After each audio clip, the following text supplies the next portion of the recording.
Bonjour et bienvenue sur EcoMap, l'échographie pratique, facile et surtout utile du médecin généraliste. Alors aujourd'hui, on va faire un petit peu de gynéco avec un cas tout à fait intéressant chez une patiente ménopausée.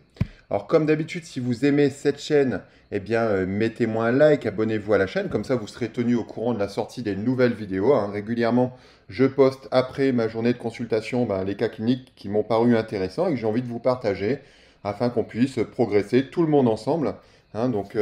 Sur cette chaîne. Sur le Facebook, c'est la même chose. Likez la vidéo, abonnez-vous au Facebook, pareil, pour être tenu au courant de la sortie des nouvelles vidéos.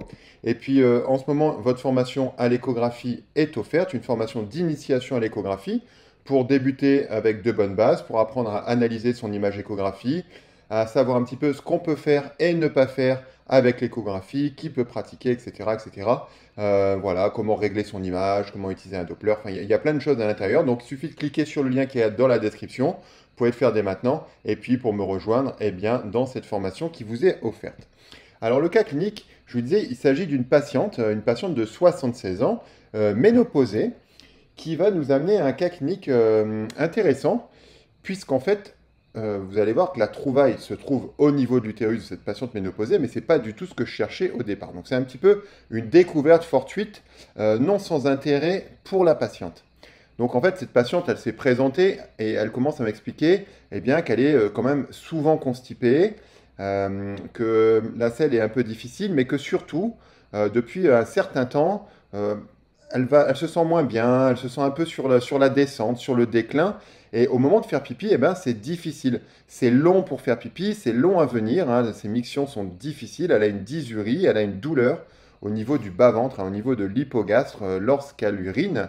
Et puis à l'examen, pas grand-chose. Effectivement, une douleur hypogastrique reproduite à la palpation, sans défense et sans masse. Alors, ce qui est formidable avec l'appareil d'échographie, c'est qu'on peut faire une levée de doute assez rapide, immédiate. Et là, effectivement, une patiente de 76 ans qui en plus a une tendance à la constipation, qui a du mal à uriner, qui a des mictions difficiles où il faut forcer, etc., je me suis dit, un globe vésical probablement et des mictions par regorgement. Et donc, j'ai sorti en fait à la base la sonde d'échographie pour rechercher un globe vésical. Et voilà les images obtenues. Et donc, bien évidemment, il n'y a pas de globe vésical puisque sa vessie est à 84 ml seulement. Donc, voilà, donc une vessie pas forcément très remplie, qui au passage garde une forme parfaitement carrée, hein, ce qui va être déjà physiologique et élimine la globe vésicale, puisqu'en globe vésical, vous le savez, peut-être pas, la vessie va prendre une forme ronde, un peu comme un ballon. Donc, mon diagnostic de globe vésical tombait totalement à l'eau. Alors, j'ai continué mon exploration pour voir un petit peu si je trouvais d'autres choses, puisque quand même, cette patiente avait quand même mal au niveau de l'hypogastre. Et la découverte a été sur l'utérus. Donc ici, on a notre utérus qui est en coupe transversale. Et au sein de l'utérus, on repère assez facilement, assez rapidement, vous verrez tout à l'heure sur les images dynamiques, cette image hyper échogène, anormalement épaisse pour l'âge, puisque bien évidemment, ça évoque l'endomètre de la patiente. Et à 76 ans, chez une patiente ménopausée, normalement, l'endomètre est quand même difficilement visible, peu visible, hein, en tout cas pas du tout épais comme c'est le cas ici. Alors, il paraît un petit peu dévié, probablement ici à cause de la présence d'un fibrome qui pousse un petit peu l'endomètre, mais ce n'est pas du tout le sujet ici. Le sujet d'aujourd'hui, c'est pourquoi cette patiente a un endomètre anormalement épais à 76 ans. Donc, je vous ai fait des petits comparatifs. Là, c'est notre patiente. Hein, on est sur une coupe, cette fois-ci sagittale, hein, donc une coupe où l'utérus est coupé dans sa longueur. Et on remarque bien ici, au sein de l'utérus, une image hyper échogène, épaisse, hétérogène. On a un peu des fois du mal à se dire où ça commence, où ça finit par rapport à l'utérus normal. Ce fibrome, hein, tout à fait banal pour l'âge, qui repousse un tout petit peu notre endomètre vers le haut et qui donne cet aspect un petit peu excentré. Et sur le côté, l'endomètre normal, comment ce serait attendu à le trouver chez cette patiente, c'est-à-dire une fine ligne hyper échogène, très très fine, presque virtuelle hein, en fait, et donc qui serait tout à fait normale pour l'âge. Donc on voit très très bien ici, quand on compare la droite et la gauche, la différence. Sur cette coupe transversale, c'est tout à fait marqué également. On va couper l'utérus, cette fois-ci, dans le sens transversal, un petit peu comme des tranches hein, de saucisson ou comme couperait une baguette de pain. Hein, c'est ça le sens transversal. On a d'un côté la droite de la patiente, de l'autre côté la gauche de la patiente. Et au sein de cet utérus, eh bien, cette ligne hyperéchogène, plus ou moins virtuelle, qui représente, entre guillemets, l'endomètre. Et chez notre patiente, on a la même coupe, mais avec cette fois-ci, toujours cette image hyperéchogène, très épaisse, et qu'on pourrait qualifier de hétérogène, puisqu'il y a des zones qui vont être plutôt hyperéchogènes, des zones qui vont être plutôt hypoéchogènes. On peut se demander ici si on n'a pas une masse même qui pointerait un petit peu dans l'endomètre. Pourquoi pas un polype, mais on ne peut pas éliminer non plus quelque chose de cancéreux. Donc là, la différence est extrêmement difficile en échographie gynécologique et d'autant plus en échographie suspubienne. Toujours, quand on explore une image échographique, le double quadrillage. Vous avez à gauche le sens sagittal et à droite le sens transversal. Vous voyez bien ici cette image hétérogène, notamment ici. On n'aime pas trop l'aspect, c'est hétérogène. Les limites avec le myomètre sont quand même un peu floues, un petit peu difficiles à déterminer. On a des zones hyperéchogènes, fortement hyperéchogènes, isoéchogènes, voire hypoéchogènes. En transversal, on retrouve l'image qu'on a déjà étudiée, avec peut-être cet aspect ici pseudo-polypoïde, on ne saurait pas trop dire, mais en tout cas, un aspect hétérogène. Et puis remarquez un petit peu les contours, c'est irrégulier, c'est mal défini. On n'a pas une belle image bien arrondie comme on s'attendrait à trouver. Donc en dynamique, pour que vous vous rendiez un petit peu compte, on a ici la vessie, donc le haut de notre patiente et les pieds de notre patient. Et vous voyez tout de suite quand on scanne l'utérus de la patiente que cette image très hétérogène saute aux yeux. On ne peut pas la rater. Dès que j'ai posé la sonde d'échographie, tout de suite je me suis dit, ah là il y a quelque chose. Pour l'âge, c'est pas normal d'avoir cette image au sein de l'utérus. Donc vous voyez très bien, donc une image allongée, c'est normal, on est en sagittal, hétérogène, parfois mal définie, avec des zones hyperéchogènes, des zones hypoéchogènes. Voilà pour cette coupe sagittale. En transversale, eh bien c'est la même chose, le même type d'image, remarquez un petit peu en haut, la définition n'est pas franche, on a du mal à voir un petit peu où commence l'image, où finit notre image, notamment ici. Et puis même au sein de l'image même, cette hétérogénéité marquée et surtout cet épaississement important pour l'âge, puisque la simple mesure de l'endomètre, on va le voir juste après, nous oriente vers de toute façon des explorations complémentaires. Toujours en écho, le Doppler, bien évidemment, c'est essentiel. On réalise toujours un petit coup de Doppler.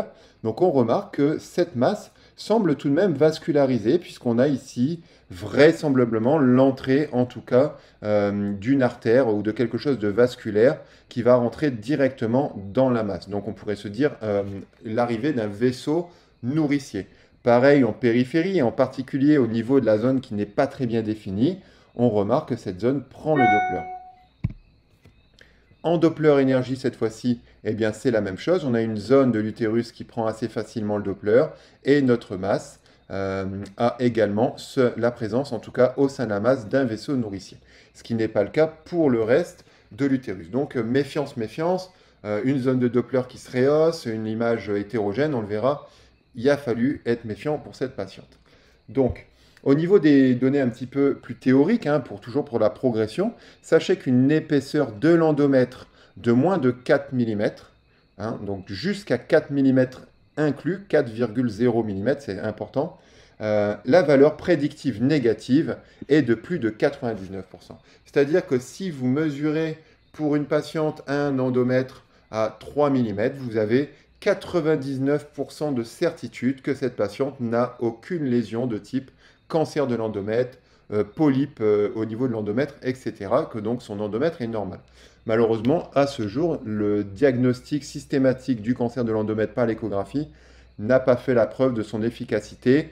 On n'a pas montré que scanner toutes les patientes à partir d'un certain âge, comme on le fait par exemple pour le sein, etc., permettait de dépister les cancers de l'endomètre.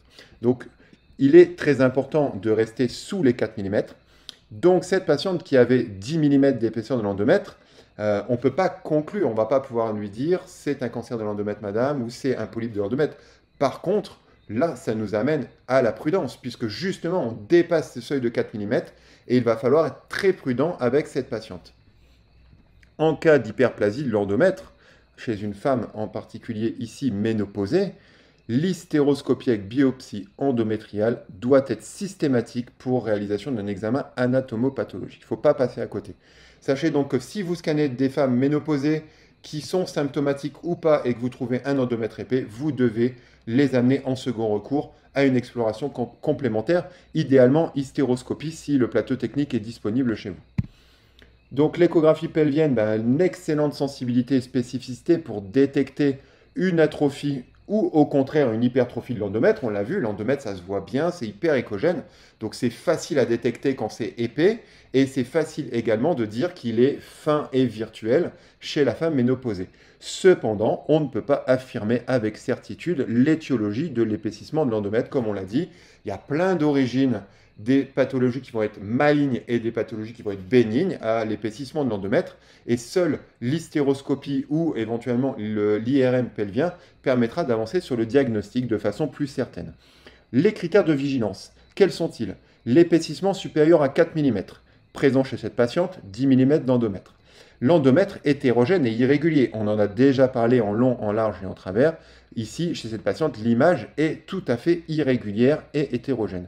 Une interface endomètre-myomètre irrégulière. Vous voyez que, on l'a vu sur les images, vous pouvez revenir en arrière sur cette vidéo, il y a des zones du scan où on ne sait pas trop si on est dans l'endomètre ou si on est déjà dans le myomètre, tout semble se confondre. Et enfin, la présence d'une vascularisation anarchique de l'endomètre ou de la région sous-endométriale au Doppler couleur ou au Doppler énergie. Vous avez vu les deux dans ce cas clinique. Alors j'espère que ce cas clinique vous a intéressé, que vous serez vigilant vis-à-vis de l'épaisseur de l'endomètre de votre patiente. C'est très simple, c'est un coup d'échographie et une mesure à prendre. Il n'y a pas forcément besoin d'aller plus loin puisqu'on ne fera pas le diagnostic grâce à l'échographie.